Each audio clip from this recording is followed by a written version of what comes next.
8 बजे के बाद अक्सर मकामात पे आपको ट्रैफिक पुलिस ही नजर नहीं आएगी। कहा कि इस वक्त शहर भर में वन वे वायलेशन अपने उरूज पर है। डबल लाइनें लगी हुई हैं, आधे से ज्यादा होटल वालों ने अपनी कुर्सियां बाहर की हुई हैं, कुर्सियों के बाद ठेले वाले और फिर रिक्शा की डबल पार्किंग ने शहर का रही सही कसर जो है निकाल दी है।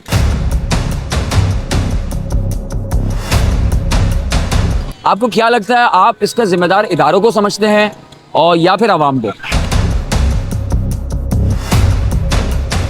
ठेले वालों के लिए ये हल थोड़ी है कि ठेला उठाया और उठा के फेंक दिया।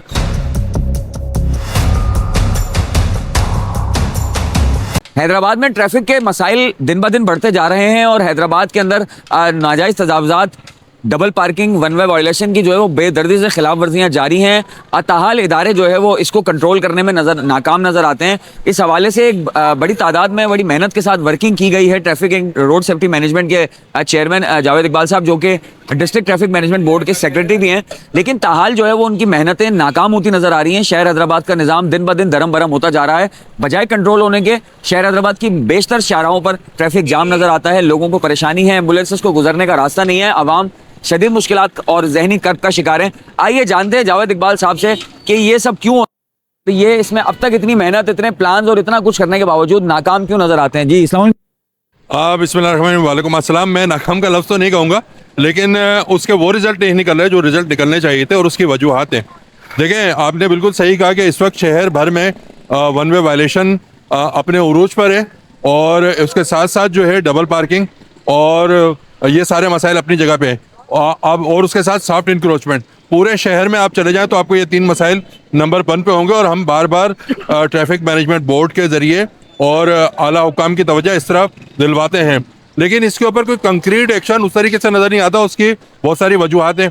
जब हम ट्रैफिक पुलिस से उस सिलसिले में बात करते हैं, वो मीटिंग में भी तो आगे नहीं बात बताते, लेकिन हमें कहते हैं कि जी हमारे पास वो नफरी नहीं है, हमारे पास वो रिसोर्सेज ही नहीं है, हमारे पास वो लिफ्टर्स ही नहीं है। और फिर अगर आप इस वक्त हम खड़े हुए हैं लतीफ़ाबाद और शहर की मुख्तलिफ शाहराहों पे, हमने देखा 8 बजे के बाद अक्सर मकामात पे आपको ट्रैफिक पुलिस ही नज़र नहीं आएगी। उसकी वजूहात हैं ये सारी की सारी। ये हमने अभी गुजारिशात दोबारा से हुकाम को लिखी हैं। हमने कमिश्नर हैदराबाद साहब को भी, DIG साहब को भी और जो ट्रैफिक मैनेजमेंट बोर्ड के चेयरमैन डिप्टी कमिश्नर साहब को भी ये सारी चीज़ें लिखी हैं। जब तक इन चीज़ों पर, इन वजूहात पर अमल दरामद नहीं होगा तब तक नहीं होगा। शहर भर में सॉफ्ट इंक्रोचमेंट, अभी आप चले मेरे साथ, ये वक्त भी जिस जगह पे खड़े में डबल लाइनें लगी हुई हैं, आधे से ज़्यादा होटल वालों ने अपनी कुर्सियां बाहर की हुई हैं, कुर्सियों के बाद ठेले वाले और फिर रिक्शा की डबल पार्किंग ने शहर का रही सही कसर जो है निकाल दी है। और जब हम ट्रैफिक पुलिस से उस सिलसिले में बात करते हैं तो उनके पास इन सारे मसाइल का कोई हल माजरत के साथ नजर नहीं आता। नहीं तो ट्रैफिक पुलिस के पास मसाइल का हल कैसे होगा जब ट्रैफिक पुलिस जो है वो, एक पहली बात तो शहर हैदराबाद में ट्रैफिक पुलिस नाम की चीज़ बिल्कुल ही, ये चिड़िया गायब हो चुकी है। शहर हैदराबाद के मुतादिद मुकामात पर ट्रैफिक पुलिस का जहाँ एक अरसे में, एक ज़माने में दिखाई करती थी, वो दिखना बंद हो गई है। इसके अलावा जो ट्रैफिक पुलिस के एहलकार जो जहाँ मौजूद होते हैं वहाँ पे वो अपने पैसे लेके ट्रैफिक की रवानी को जो है वो ख़राब कर रहे होते हैं। उस पर आप क्या कहेंगे? देखें, ये हर इदारों में इस किस्म के मसाइल हो सकते हैं और अच्छाइयाँ भी होती हैं और बुराइयाँ भी होती हैं। हम तो मैं तो ज़ाती तौर पे इन मसाइल पे बात ही नहीं करता। मैं तो कहता हूँ कि आपके महकमे ने ही 2 साल तक ट्रैफिक को बेहतरीन तरीके से चलाया। उसकी वजह ये थी कि आपने 200 बंदे इसमें शामिल किए थे, आपने 7 के करीब लिफ्टर्स इसमें शामिल किए थे और उसके बाद आपने पोस्ट ऑपरेशन मॉनिटरिंग आपका बहुत अच्छा हो गया था, निज़ाम सॉफ्ट इंक्रोचमेंट के खात्मे का। फिर ऐसी क्या वजूहत आ जाती है? ऐसी कोई रॉकेट साइंस तो है नहीं। अभी भी आज भी आप अपनी नफरी को दोबारा से देखें, आप उन ट्रैफिक सेक्शंस पे जहाँ पर रश बहुत ज़्यादा है वहाँ पर ये चीज़ें करने शुरू करें।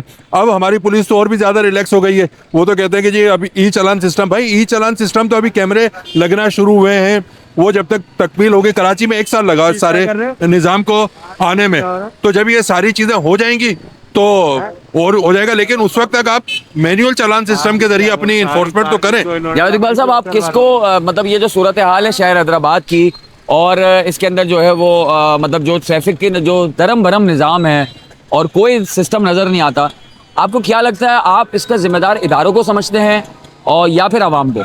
जी दोनों ही इसके जिम्मेदार हैं।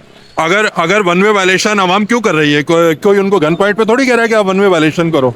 वो मकसद हम बार बार चीख के अब तो हमारे गले भी साथ नहीं देते कि ये आपकी जानों का मसला है। आप वन व्हीलिंग क्यों कर रहे हैं? कि भाई आपकी जानों का मसला है। आप ओवर स्पीडिंग क्यों कर रहे हैं? अभी तो चालान आपका हो या ना हो, ई चालान का 25,000 करे या 500 रुपये करे, लेकिन आप अपनी ज़िंदगी से क्यों खेल रहे हैं? और आपका अपना शहर नहीं है क्या? हम इस वक्त आधी रात को आपके साथ इधर रोडों पे खड़े हुए बगैर किसी अपने ज़ाती किसी फ़ायदे के, किसी मफाद के, किसी उसके अपना पेट्रोल जला रहे हैं, अपना कारोबार में से टाइम निकाल रहे हैं इस शहर के लिए। भाई आवाम क्यों नहीं सही हो रही? तो आवाम दोनों तरफ से है। और इंतज़ामिया क्या कर रही है? इंतज़ामिया मगर जो भी इदारे हैं, अगर कोई इन्फोर्समेंट को रोकने वाला कोई तो होगा, कोई टाउन होगा, कोई यूसी होगी, कोई एचएमसी होगी, इसी तरीके से ट्रैफिक कंट्रोल करने के लिए भी तो कोई इदारे मौजूद है ना, अफसरान मौजूद है। लेकिन आप जाएं अभी इस वक्त अगर आप नफरी की सूरत हाल देखें, जो 2015 में नफरी थी वो भी पूरी नहीं है, 628 की नफरी थी उस वक्त। अगर इस वक्त आप देखें तो इनके पास 500 बंदे भी नहीं है। फिर जब हम शिफ्टों की बात करते हैं तो वो कहते हैं हमारे पास शिफ्टें नहीं है। इस वक्त आप ये देखें, ये 8 और 9 बजे की सूरत हाल है कि गाड़ियाँ यहाँ से गुजर रही नहीं है। आप पूरे अभी मेरे साथ चलें, आप जामे किलात मार्केट के उस तरफ चलें, वहाँ पे भी आपको यही सूरत हाल नजर आएगी। वन वे वायलेशन आप तिलक चाड़ी से आज 1.5 घंटे तक तिलक चाड़ी बिला कर रोजाना का ये मामूल बनता जा रहा है। तो हमारे हुक्काम को जब हम ये तवज्जो दिलाते हैं, उनकी बड़ी मेहरबानी, उस पर तवज्जो देते हैं, लेकिन उनको ज़्यादा तवज्जो देनी होगी, ज़मीनी हक़ाइक़ को देखना होगा। इसके साथ साथ लोगों के लिए पार्किंग की सहूलियत भी तो पैदा करें ना। अगर बहुत सारे इलाके आपको ढूंढने पड़ेंगे, पार्किंग प्लाजा की तामीर जल्द करनी पड़ेगी, नए नए पार्किंग एरिया, कहाँ जाएंगे लोग? ठेले वालों के लिए ये हल थोड़ी है कि ठेला उठाया और उठा के फेंक दिया। भाई आप उनको कोई डिमार्केशन लाइन दें, उनका भी रोजगार है, कैसे करेंगे वो अपने रोजगार को? आप उनको कहेंगे ये इस लाइन से आप बाहर आएंगे तो हम आपके लिए ये मसाइल होंगे। तो जब आप उनको कोई बताएगा, कोई गाइडलाइन देगा, तो वो भी अपनी उस पर तरतीब में आ जाएंगे। मैं इस टाइम हैदराबाद नए पुल के चौक पे खड़ा हूँ। यहाँ पर सॉफ्ट इंक्रोचमेंट की इंतहा की ज़रूरत है, क्योंकि ठेले पटारे आते हैं, जहाँ दिल चाहता है वहीं रुक जाते हैं, और फिर ट्रैफिक के जिस तरीके से सायरन पे सायरन बज रहे वो बजना शुरू हो जाते हैं। हालांकि ई चालान भी यहाँ पर आ रहा है, तो इस जगह पे लाजमी इंप्लीमेंट हो, क्योंकि रॉन्ग साइड वायलेशन बहुत होती है, जिससे एक्सीडेंट भी बहुत होते हैं। और उसके साथ साथ ये ठेले पटारे हटाने के साथ साथ ये भी रिक्वेस्ट करूँगा कि गरीब लोग हैं, हुकूमत इनको कोई मुतबादिल, कोई ग्राउंड, कोई ऐसी जगह दे जहाँ पर इनके भी खाना, इनके भी घर का चूल्हा चलता रहे, और उसके साथ साथ शहर की जो ट्रैफिक मैनेजमेंट है और सॉफ्ट इंक्रोचमेंट है ये भी बेहतर हो सके, ताकि एक्सीडेंट कम हो और शहर का स्ट्रक्चर अच्छे से अच्छा हो सके। शहर में ट्रैफिक तो बहुत है, ख़ास तौर पे अपना स्टेशन रोड और इस जगह पे, और काफ़ी परेशानी होती है। डबल पार्किंग है, ठेले जगह घेर के खड़े होते हैं। अभी ये पीछे देख लें कितनी जगह पड़ी है, रोड के बाहर खड़े हुए हैं। जी, आपने गुफ्तगू सुनी जावेद इकबाल साहब की, जो कि ट्रैफिक मैनेजमेंट बोर्ड के सेक्रेटरी हैं एजाजी, और traffic and safety road safety foundation के चेयरमैन हैं। उनकी काफ़ी काविशें हैं हैदराबाद शहर के ट्रैफिक को बहाल करने के लिए और उसको जो है वो रवा दवा करने के लिए, लेकिन इदारों की नाअहली और आवाम की गफलत की वजह से पूरा शहर जो है वो इस वक्त ट्रैफिक के निज़ाम के हवाले से जो है वो बर्बाद नज़र आता है।